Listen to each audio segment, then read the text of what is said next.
And welcome to a very special edition of Chocobo Chasers. I'm G. I'm joined today, as always, by the Chocobros, Eric and Dash, and we have a very, very special guest with us, Devora Wilde, who you Hi.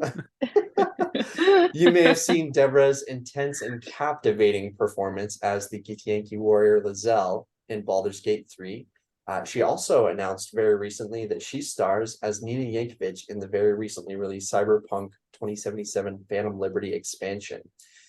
You can also catch Devora on the most recent High Rollers D&D campaign with the rest of the Origin cast, which was just an absolute treat to watch if you haven't seen it. So Dev, thank you so much for coming on. This is absolutely amazing. Thank you, and I will be hiring you as my PR from now on. Thank you very much for that lovely introduction. Well, we always want to make our guests feel welcome, and we're just huge fans of the gaming space. So it's really just like a huge privilege for us. So anytime we get this opportunity, we really like to take advantage of it. And so, without further ado, Eric, let's have you go ahead and kick us off, man. Yeah, thank you for joining us again. We really appreciate it. Can't overstate that enough, to be honest with you. Really, my first question is, so this cast has incredible chemistry compared to a lot of other video games. And one of the other unsung things about it is that everybody's embraced their characters 100%. Everybody's interactive with the community. It just doesn't happen. Or is everybody actually their characters? That's what you have to really ask. Look, if you're secretly a lizard person, Alex Jones is going to go crazy. Yeah. Oh my God, somebody made me record that on Cameo, by the way. That was hysterical. Oh no. I hadn't heard it, but now I know. Really? So just, I mean, how did this all come about? It just seems like it was lightning in a bottle. Yes, I think it was. I mean, I can't really speak about anybody else's experience, but for me, it was very serendipitous. It was like being in the right place at the right time. I just started looking into voiceovers and voiceover representation, and I'd written to a few agents, hadn't really heard anything back, sent them my voice reel, which is pretty standard, I think, when you're looking for rep for acting or voiceovers. And then a few months down the line, I heard from who is now my current agent saying, oh, we have this audition for you. So it was an audition for an Eastern European character in another game. And then it was also Baldur's Gate, but obviously I didn't know that at the time. And she was like, oh, do you want to have a go? Because quite niche. The Eastern European one was, at least, because there's not that many people that can do the accent. And I did, and I booked it, and then I booked Baldur's Gate after that. But I had no idea at the time because we were auditioning for very general, like races. So yeah, like a wizard or an elf or a half elf, and to me that spoke nothing. Like, I guess if you're very into this, you'd probably be like, I wonder if this is a sequel to Baldur's Gate 2, which is apparently in the works. But for me, I was just like, okay, I don't know what this is, but it's pretty fun. So that's how it happened. But you're right, the chemistry between the cast is incredible.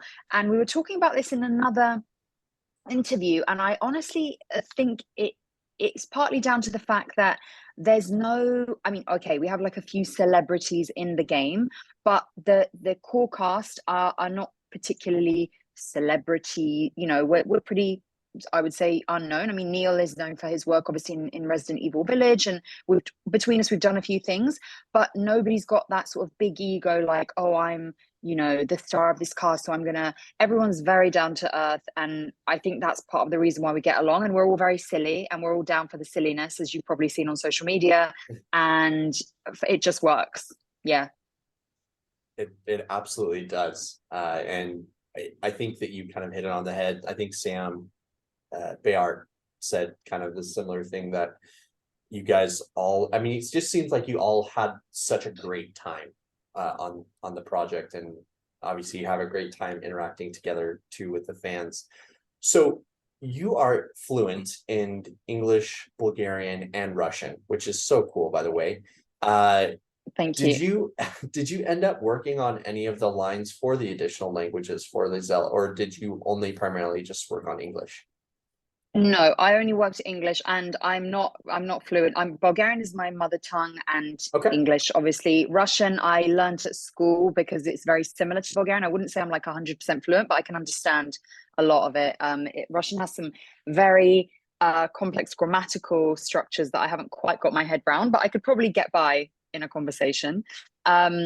But no, I didn't work on any of the additional languages. No, just English. I didn't even actually know there were additional languages to the game. But we were talking about this the other day, like how cool would it be to re-record all of the lines in all the different languages, all like the main languages? That would be incredible. Also, it'd probably take another like 20 years to do.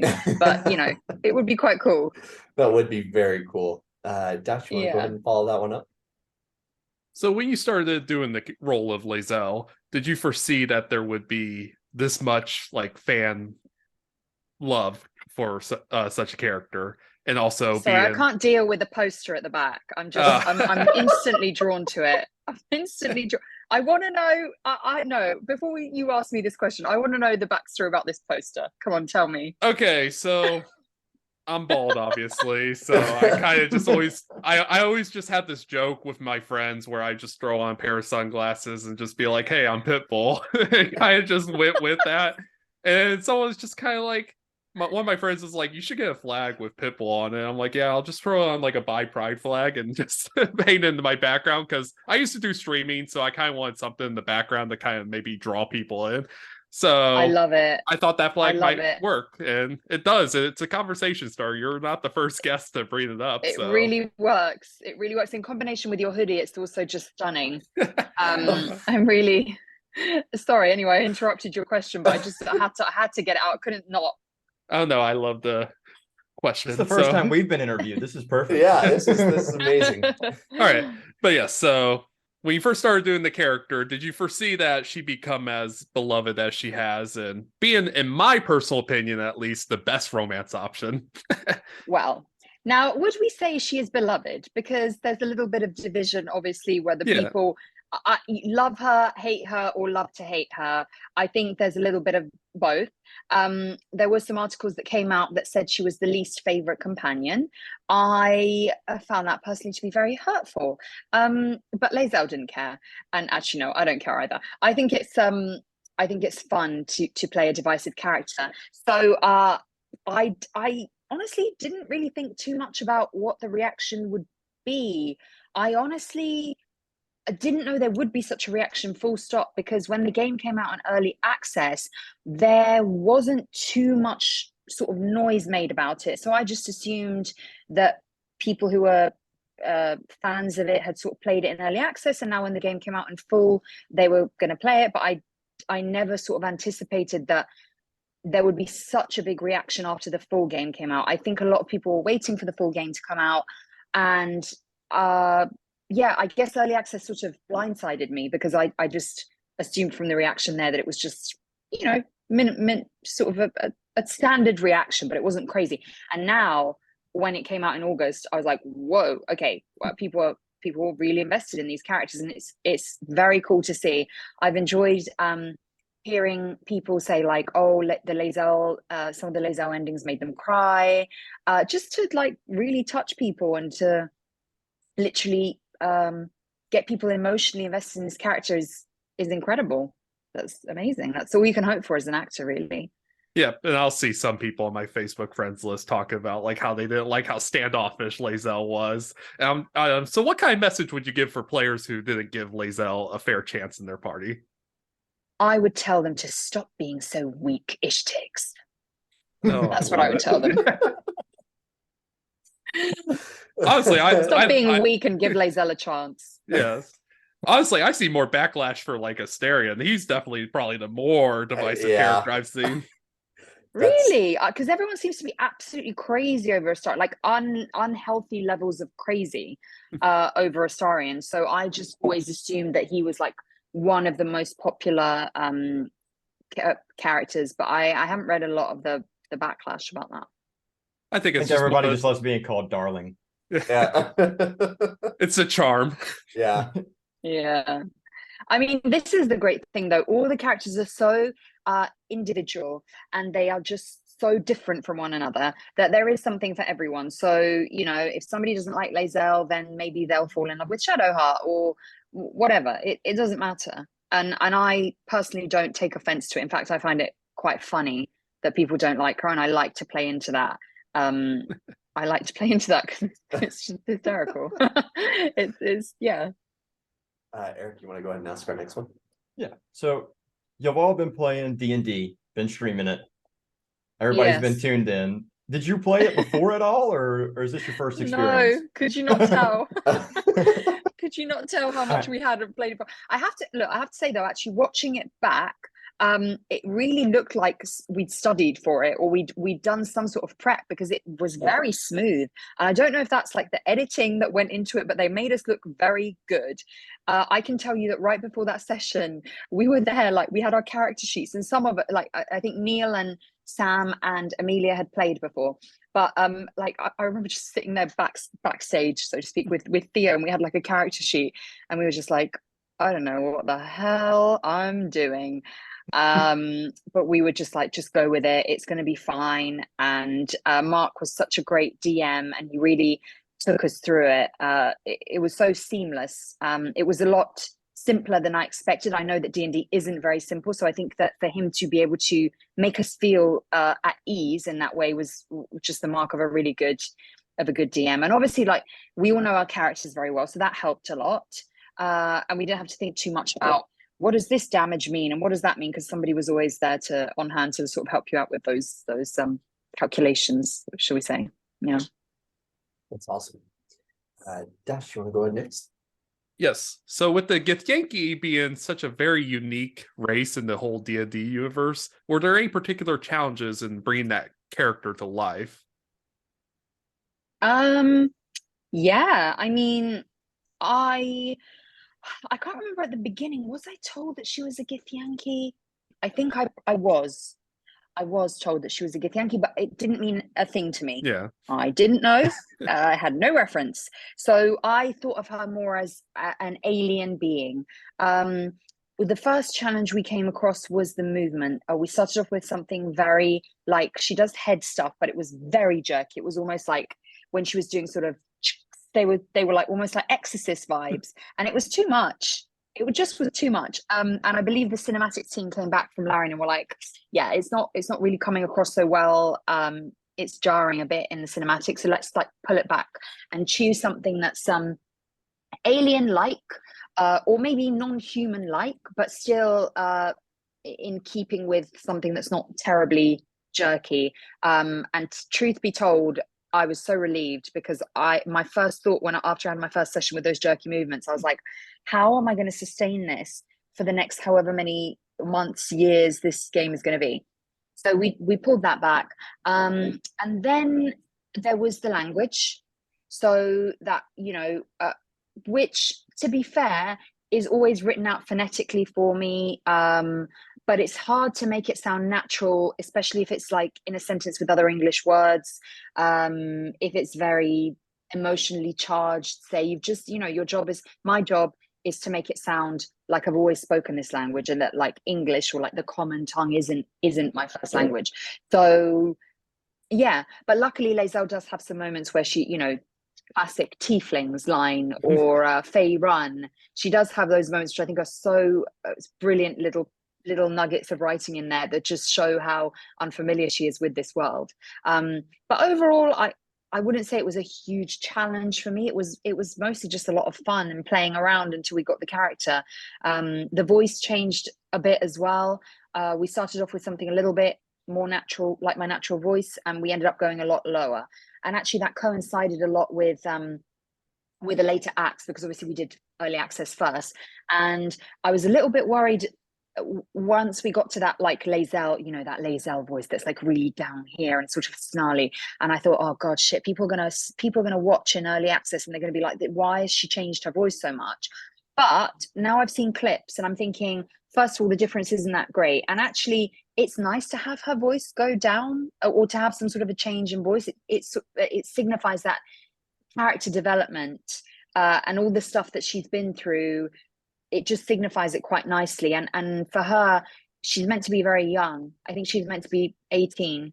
So I see her very much starting off as this teenager almost, and growing up in many ways, which is signified through the voice as well. Were there any particular aspects of her that you related with and felt you were yourself with? Oh, I mean, yeah, I can be a lot like her. You know, I can be very sarcastic. I can be very what's the word? I don't want to say cutthroat, but sometimes, like, especially if I'm tired and I'm just like, I can be quite blunt, and I don't mean to be blunt, but I think people sometimes like, oh, but it's not, I'm not being mean. I'm just like, just say it like it is. And I think I put that down to my Eastern European nature. But I definitely see a lot of myself in Lae'zel, for sure, for sure. And I love that she's like that. She's, you know, I think she's one of the most honest characters in the game. Yep. So if you don't like honesty, then she's not for you. She is for me. She is for you. You're a fan. Definitely agreed there. So you just recently announced, as I mentioned at the beginning of the show, that you also joined the cast of Cyberpunk, which Yes. is awesome. So congrats, first of all, on being in two of the biggest games of the year. Thank you. So CD Projekt Red and Larian both are very well known for having some very fleshed out characters, incredible writing. So without spoiling too much, I have already played through Cyberpunk, so I've encountered your character. What can you tell people about Mina and your experience playing her?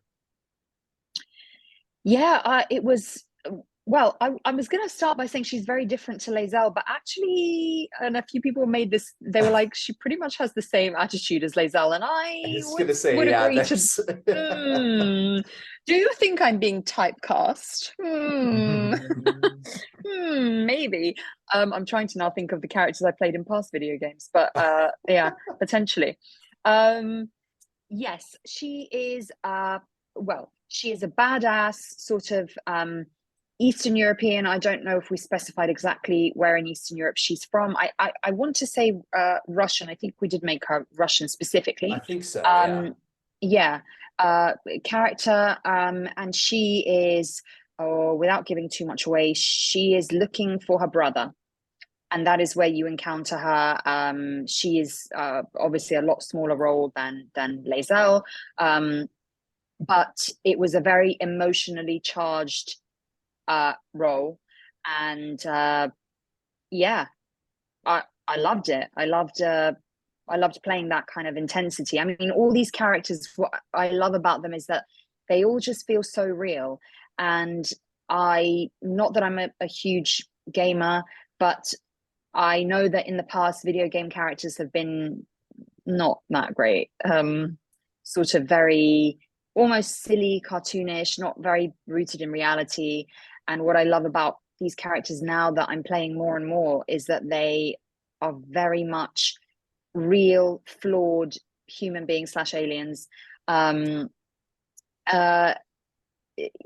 and it's really, it's like you're performing for a film or for TV. It's not, I can't make that division anymore between voice and acting, and I don't think that we should, because it's just as difficult, if not more, to portray, you know, that kind of character. Yeah, especially when you're performing lines with people that you don't actually see, and then you're like, for this project, you're also having to do mocap. There's so much different process when, say theater, you're all there, everyone's there, you can kind of interact and you can feed off each other a little bit, and so definitely get that.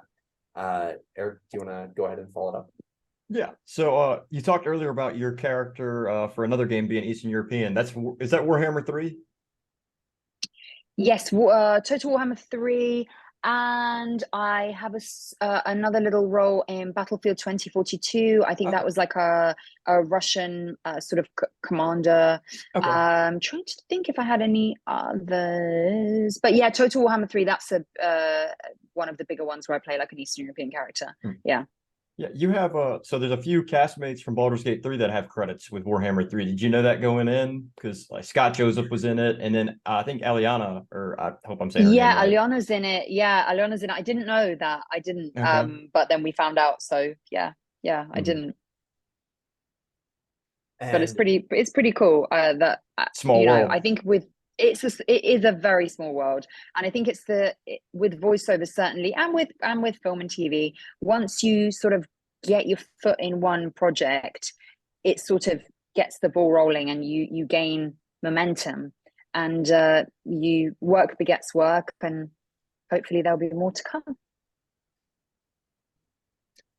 Dash, you're coming in with our final question. I feel like it's appropriate since you're the biggest laezel stan here. Yeah.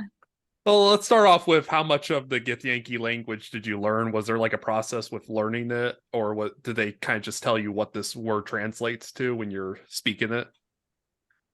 Yeah, I didn't have to, learn it, so to speak. It was just ongoing. It would come up in the text. We'd sort of talk about it. We'd talk about what it means and how to pronounce it, and then I'd go from there.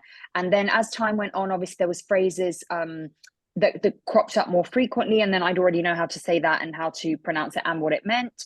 And then even up until the very end, though, there were certain words that were coming up that I hadn't heard of before. It's funny, as the game went on, she started speaking more and more of her language, which is interesting. Maybe she's becoming more herself. I'm just like trying to think like what the character reason for that could be. Maybe she's becoming more comfortable in embodying her Githyanki nature, whereas at the beginning she was trying to sort of fit in, although that's not very laezel-y. I can't imagine her being worried about what others think. But yeah, the directors would have a glossary so they could tell me exactly what I was saying. Yes, that's how that went down, really. Do you have a fairly favorite? Smooth. Do you have like a favorite line or quote that you did as Lae'zel? Oh, well, I don't know about a line, but I love calling people ishtiks or Kanyanks or the classic shkaketh, which I think means asshole, but I'm not quite sure. A lot of these are basically the same word just for swearing at people, basically calling somebody an idiot or worse. But I also do like the classic Jacques Vonache do, the softer laezel, which I won't spoil it for people that haven't come across it, but I'm sure that you know what I'm talking about. Yeah. Yes. I was actually gonna see if you would actually give me a Zach Findu, like in your laezel voice. Would you like that, Jacques Vonache do? Yes. Yes. You're happy. Dash is gonna be on cloud 9 for the rest of the week now. This was one I was looking forward to. Yeah. Good. I'm glad. Awesome. Well, Dev, I speak for all of us when I say this has been so fun. We absolutely appreciate you taking the time to speak with us. We'll be sure to make sure that we're linking your socials and make sure everybody's following you so that they can stay on top of, what other projects you may be coming into, or, what else you're working on. Obviously, the life of an actor is a lot of not being able to talk about future projects. Yes, unfortunately. Yeah. But we also did want to give you an opportunity to talk. Was there anything that you kind of wanted to plug in? Obviously, Baldur's Gate, Cyberpunk is out as well. Anything else that you wanted to plug in and tell some of our listeners about so they're aware of it? Just stuff that I can't talk about. Just stuff that I can't talk about, and it's annoying because there is some cool stuff on the horizon. But yeah. And that's the thing, I can't even talk, like once it comes out, then everybody already knows, and I'm like, right guys, well, I'm in this. But before it comes out, I just cannot say anything about it. So keep your eyes peeled and your ears open, and I will let you know. Perfect. But there is some stuff coming out. Yeah, there is. Awesome. We'll make sure, like I said, we'll make sure to go ahead and link your socials so that they can be kept up to date and making sure that everybody is aware. But with that, I think that we're going to go ahead and close this one out. And again, thank you so much, Dev, for joining us. This has been an absolute pleasure. Yeah, we appreciate it. Thanks a lot. Thanks.